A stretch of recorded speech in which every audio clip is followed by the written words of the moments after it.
Derek Chauvin, day 17, we had two new witnesses who came out today and took the stand, two police officers. One is a sergeant, one is a lieutenant, and not a really good day for the defense, if I can be candid about this. A lot of the testimony today had some very good sound bites, some good clips, kind of left a mark. Sometimes you get these witnesses who come into court, and the way they testify, it just leaves a sting, some of the language that they use. And then it's up to the person who's doing the cross-examination to unring that bell. And so we saw that today. Remember, we're still at the moment in this case where the government is presenting their side of the story. It's called their case in chief. And so if we go over to the trial board, it's going to look like this. We saw a lot of activity today from Prosecutor Matthew Frank. We're still on this side of the board. The government is presenting all of their evidence. And right now, they're going through a big list of witnesses. Eric Nelson is the defense attorney, and he is cross-examining all of these witnesses. And so today, we saw these two gentlemen testify in court. Yesterday, we saw the girlfriend, two paramedics, fire captain, and a sergeant, and then in the days preceding, many other witnesses. So we're going to fill out this board. You're going to see there's going to be a lot of people who are testifying on behalf of the government. So today, Sergeant Edwards is this gentleman here, and his testimony, I can't say was really even relevant. I mean, it was relevant, of course. He was somebody who responded after the scene, but he sort of talked about some of the nuts and bolts and sort of was still framing out a lot of what happened there on May 25th of 2020. And so not really consequential testimony, sort of, just kind of adding a little bit of meat on the bones there, but nothing that I thought was even worth really commenting on. And neither did Mr. Nelson, the defense attorney, because he didn't ask him any cross-examination questions. So he must not have thought that there was anything there that was a true threat. And so we're going to skip over him, and we're going to spend most of our time today, actually all of our time today, on this gentleman. This is Lieutenant Zimmerman. He's a police officer, and if you look at him, he kind of looks like a one of those guys who's been around the police department for a very long time. Kind of looks like somebody who would be in a movie, like, "Hey, Lou," that's Lou back there. And so he kind of came off that way, and this is an important part of witnesses and how they testify. They got to be likable and relatable. Otherwise, what they say doesn't ever land on the jury. If they just don't like you, the words that are coming out of your mouth can kind of be irrelevant. You probably know how this feels with somebody in your life, even. Hopefully not, but maybe you do. And so this guy was doing that sort of, he's very affable, kind of somebody likable. Also at times seemed a little bit confused, like he was sort of straining to answer the questions or having difficulty hearing the questions or having a difficult time understanding it.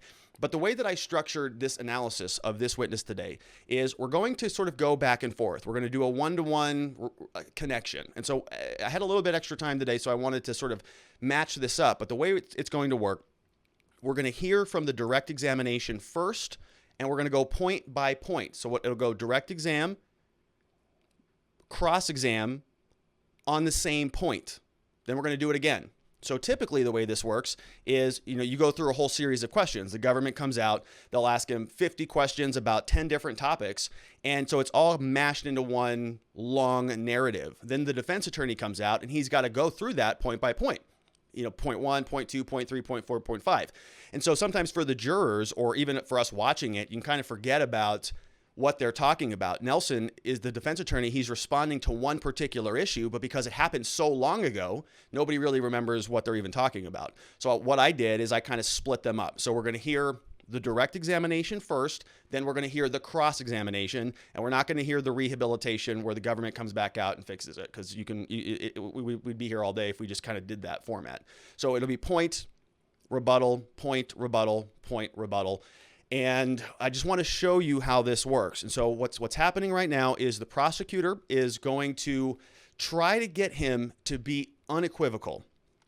There's no doubt about this, right? The government has to go beyond a reasonable doubt. They got to show that how this works is this is just clear. It's unequivocal. There is no doubt at all. And certainly not anything that's reasonable doubt. There might be doubt, but that's not even reasonable. It's unreasonable doubt. And so we've already met our burden. So the government wants this guy to be hard, to be by the book, to just say, oh, 100%, absolutely not, no justification for anything. And so he's going to run one direction and be very, very strongly opinionated. Say this is just without any doubt, because that's the standard they got to prove.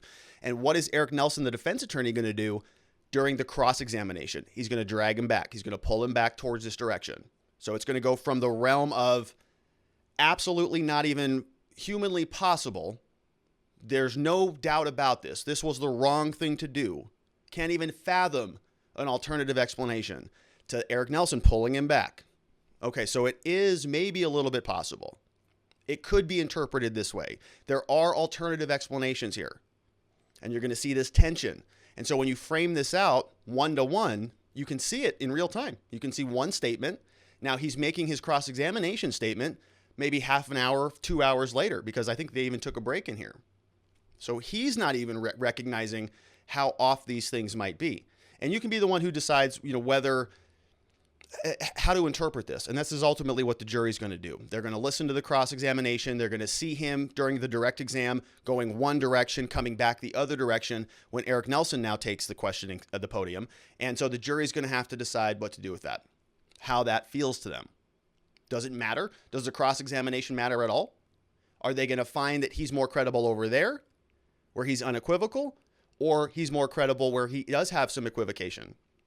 Maybe it does open up the possibility and introduce some doubt about something else being the cause of Floyd's death. All right, so enough of that. Let's take a look at who this gentleman is. This is him right here. He's Lieutenant Zimmerman. And he started as a police officer, I think, back in 1985, and then he became a sergeant back in 1993.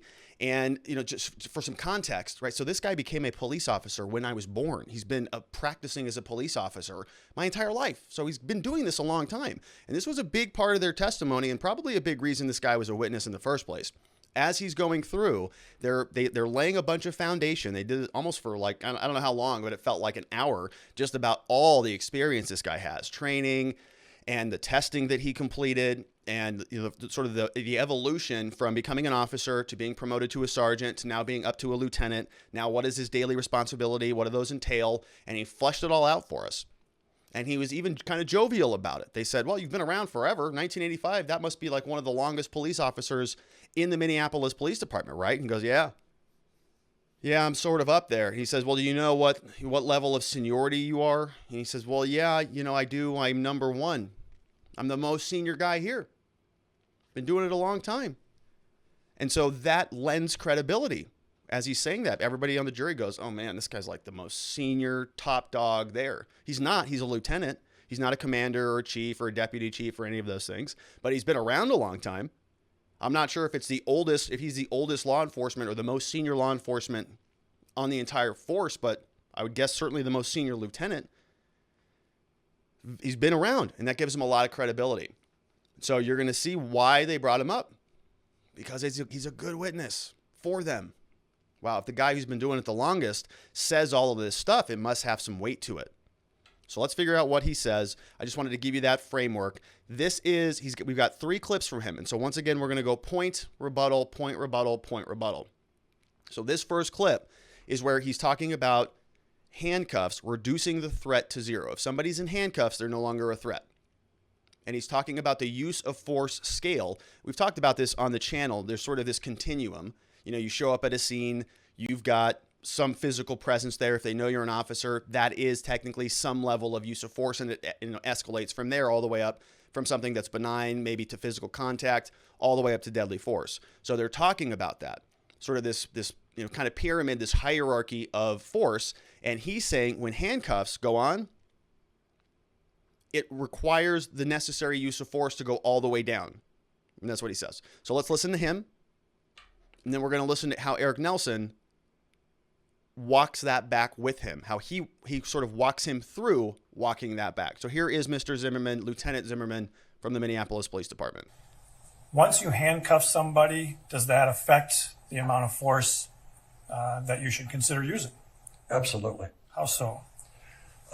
Once a person is cuffed, the threat level goes down all the way, to they're cuffed. How can they really hurt you, Well, certainly there could be circumstances when a cuffed person could still be combative. Oh, absolutely, yeah. But you getting injured is way down. What do you mean by that? Well, if you're, you could have some guy try to kick you or something, But you can move out of the way. That person is handcuffed, and they, the threat level is just not there. So by handcuffing somebody, you've taken away some of their ability to harm you. Absolutely. Okay, so for the government, that sounds pretty good, right? It sounds, hey, George Floyd was in handcuffs. Derek Chauvin saw him in handcuffs. That means that from Chauvin's perspective, when we're talking about this use of force and perception of dangerousness relationship, if you see a lot of danger, then that justifies more use of force in order to protect yourself. But if you see no danger or no threats, well, then you can't still use deadly force because it needs to be relative. They're relational. So if there is no real threat, then you can't use deadly force. So what this guy is saying, the lieutenant, is once Floyd went into handcuffs, that dropped it from a scenario where maybe deadly force would be justified, but when he's in handcuffs, it drops it all the way down. I think that was his language verbatim. Now, he does acknowledge that there is some potential that somebody might be injured, but basically he's kind of talking to the jury like, look, he's in handcuffs. What can you do? Right? There's no more threat, in other words. And so what they're trying to frame out here is that this is what Chauvin did is so egregious. It's so beyond the pale because the use of force standard had dropped to zero, or basically all the way down, as he said. And remember, they're talking about this in the context of the use of force hierarchy, saying it's going all the way down. So almost no force is justified because he's no longer a threat. So then Nelson comes back out and sort of walks that back a little bit. So here he is talking that somebody can, in fact, still be a threat in handcuffs. And Nelson walks us through sort of a very, very targeted series of cross-examination questions where he's doing a lot, but really the nuts and bolts of the end goal is to reduce his credibility and introduce some of this doubt. So we talk about beyond a reasonable doubt. And as we just heard, he said, no, the use of force goes all the way down. Always? Every time? Are there certain instances when maybe it doesn't go all the way down? And isn't it also true that what you saw is just from the body cam footage, just from the bystander video? You weren't in fact there. So before we get to this part of the questioning, he's talking about that, saying, well, body cameras are not going to pick up everything. They're not going to get all of what an officer on the scene would be observing, all of the different motion, all of the angles, the peripheral vision, the sights, the sounds, the smells, whatever, right? When you're physically there, you've got a different interpretation of the event than if you're just watching it on camera. So he's sort of trying to tease out and water down a lot of these definites, a lot of these absolutes that he just came out with, and just walk that back. So now that we have that framed out a little bit, this is where he's saying that you can, in fact, still be a threat if you are in handcuffs. Also testified that once a person is handcuffed, the threat, I think you said, is gone. It's at the lowest threat level, right? Yes, that's correct. Now that obviously a person who's handcuffed can still pose a threat, right? I suppose they could, yeah. So an officer who is even though he has someone handcuffed, that person could continue to kick the officer. Yeah, I suppose, yeah. That person could continue to thrash his body around. Agreed? Sure. And part of the reason police officers restrain people is for that person's own safety. Agreed? Absolutely, yeah. So you can see even a little bit of that physical discomfort there, because he knows that he's sort of having to admit to something that he was almost opposite to just an hour ago, right? Previously came out and said, well, it's not necessarily, once somebody's in handcuffs, they're no longer a threat, is sort of the snippet of the summary of what he said previously. Then he comes back out and says, well, they can be a threat. And you can see him just kind of squirm going, yeah, I mean, they can still be a threat, I guess, right? So he's just breaking open a little bit just to show, okay, so there are certain situations. It's not an absolute. And so from a Nelson perspective, legally, that is nice. It's a job well done. Whether the jury picks up on that, whether they internalize that, or whether that matters is a whole different story. I mean, technically, yes, this guy is saying, judges and prosecutors typically don't like these arguments. If you say, well, it's possible.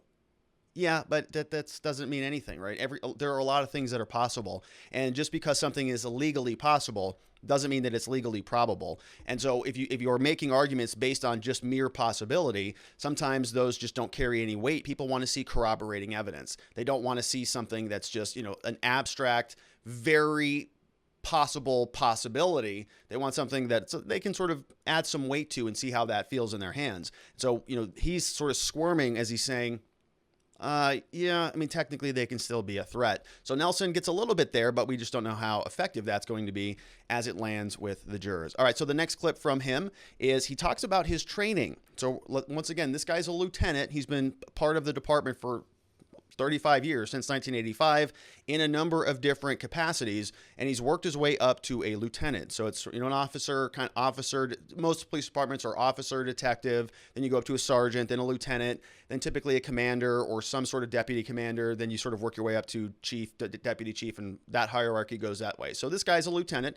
so he's significantly up there. I think he talks about managing 5 different sergeants who then manage their own team. So he's got, a nice sort of group of people under him that he is managing. And so presumably he's up to speed and trained on what use of force policies are, because he's managing a lot of other officers who are part of the department. So here he's talking about this, says that basically I've never been trained to kneel on the neck.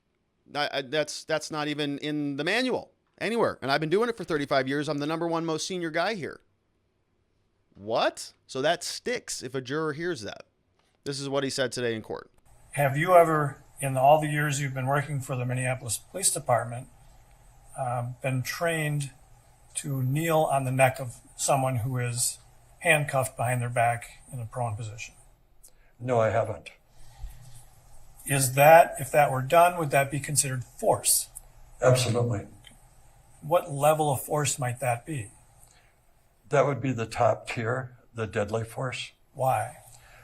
Because of the fact that if your knee is on a person's neck, that can kill him. And in your training with the Minneapolis Police Department over the years, have you received training on restraining people? Yes. Including the use of handcuffs? Yes. And when you are handcuffing somebody, when you handcuff them, what is your responsibility as an officer with regard to that person?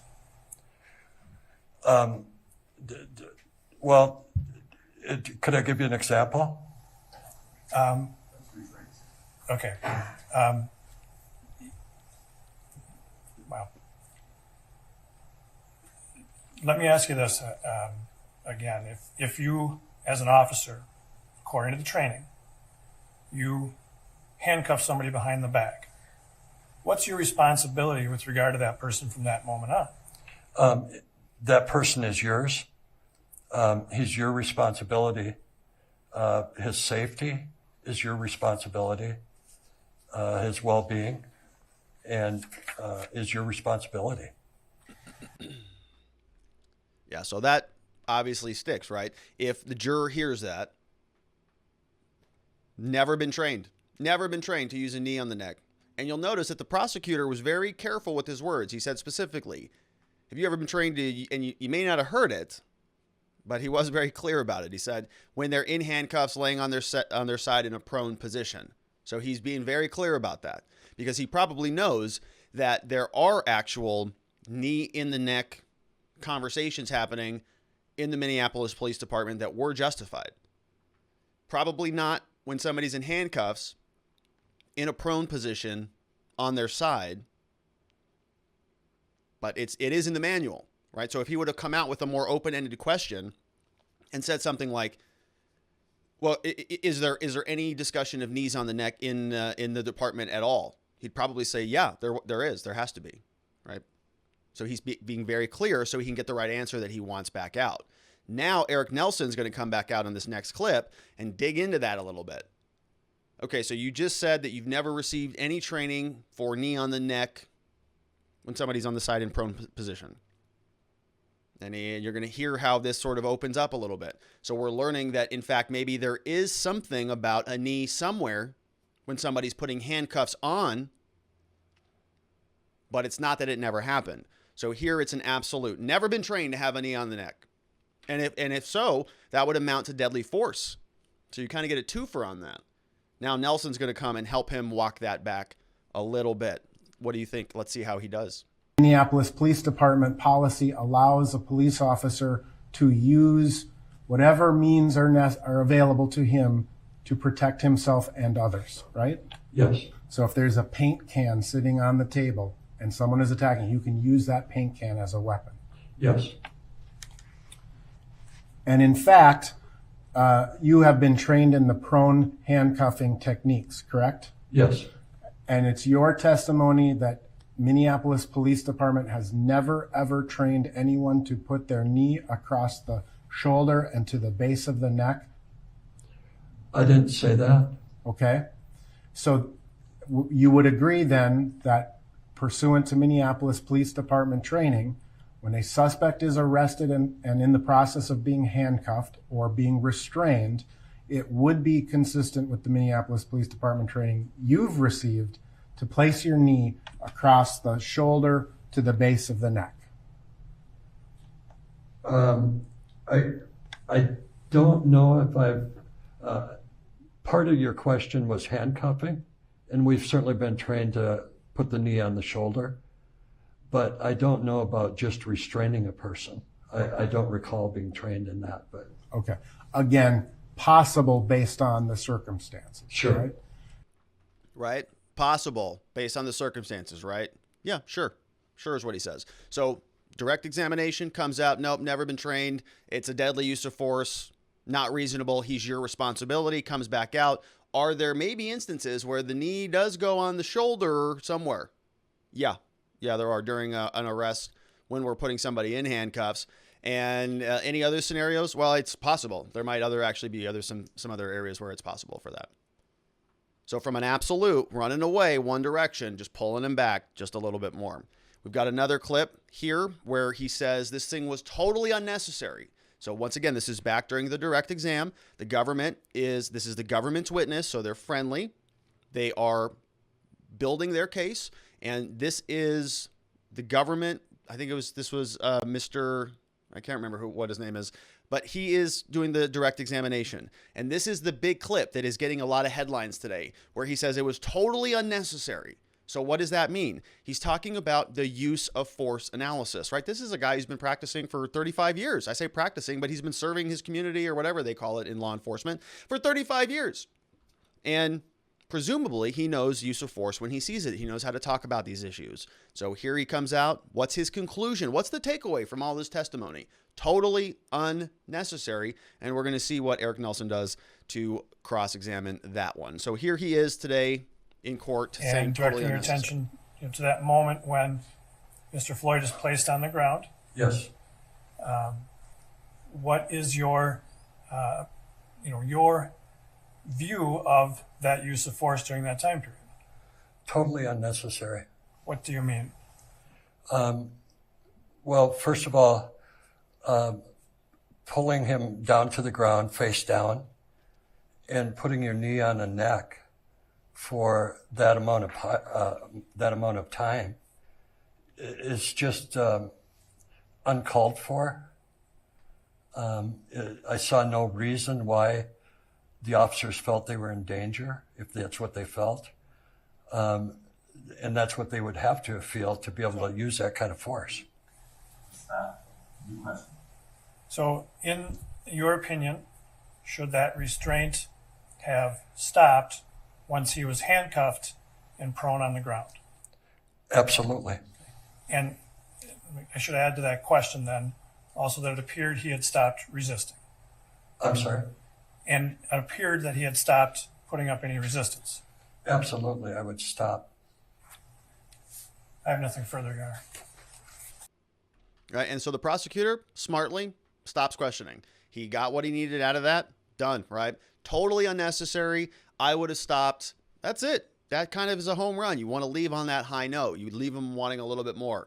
You don't want to keep asking questions about a bunch of minutia when you just hit your mark, and the prosecutor just did that. Totally unnecessary, he said. Now, you'll notice The cross-examination clip that we just played from Eric Nelson was also sort of a rebuttal to that clip where he was explaining that maybe there are other possibilities, and an officer who's at the scene has a lot more ability to vet the information. He's saying, we're getting a lot of information coming in rapidly. We have to process it. So here during the direct examination, the lieutenant was saying specifically that I didn't see anything about whether or not the police should have felt in danger. They must have felt in danger because that was the justification for the lethal use of force. Now he's saying, I didn't see anything, but Nelson came out and then said, well, there's a lot of information that you didn't see. You can't see, right? Because you're there and there's other ways that information is getting to you, including shouting and sort of your peripheral vision and all those other things. So he says it's possible, totally unnecessary.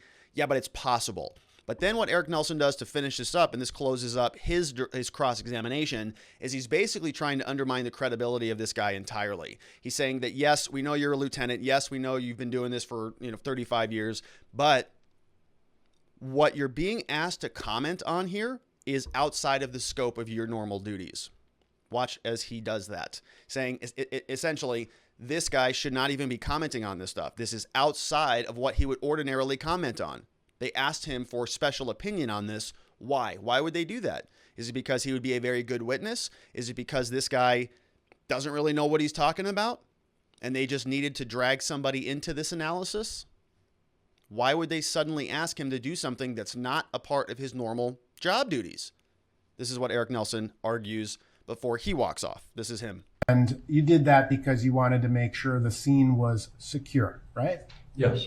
To make sure that the officers who had responded to the scene were doing the things that they should be doing in connection with a critical incident. That's correct. Such as roping off or tying off the tape, or taping off the scene, I should say, right? Putting up crime scene tape? Yes. Yes.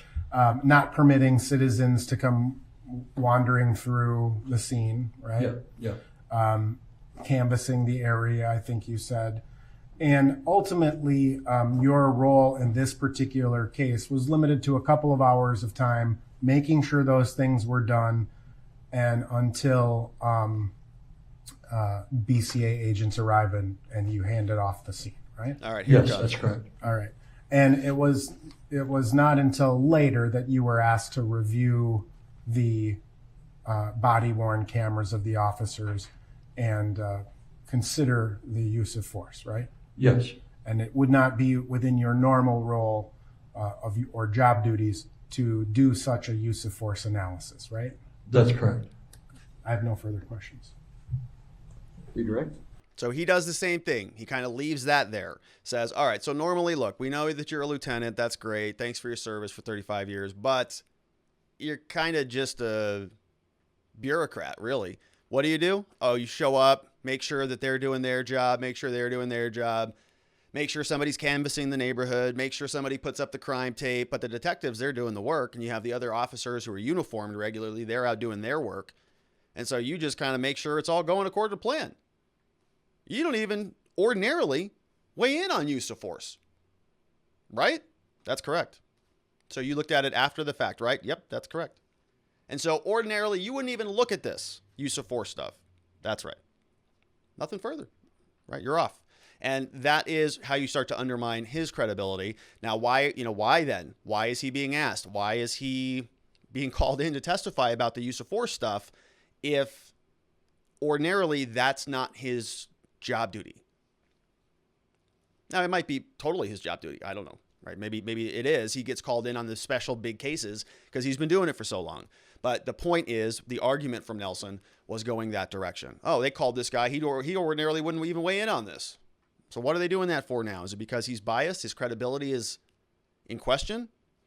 Who knows? We'll see what the jury has to say about it. But this guy was off this morning. He was done. So they closed court early today at 11:30. I think maybe because it's Good Friday, maybe because they're ahead of schedule in the trial, but they are going to be back on Monday with the next witness. And so we're going to be back here ourselves on Monday and beyond following the Chauvin trial. So stick around if you want to participate in that. When we get back to our questions, we'll be taking those over from watchingthewatchers.locals.com. So go join us over there. And of course, if you're on YouTube, subscribe so that you can stick around on our channel.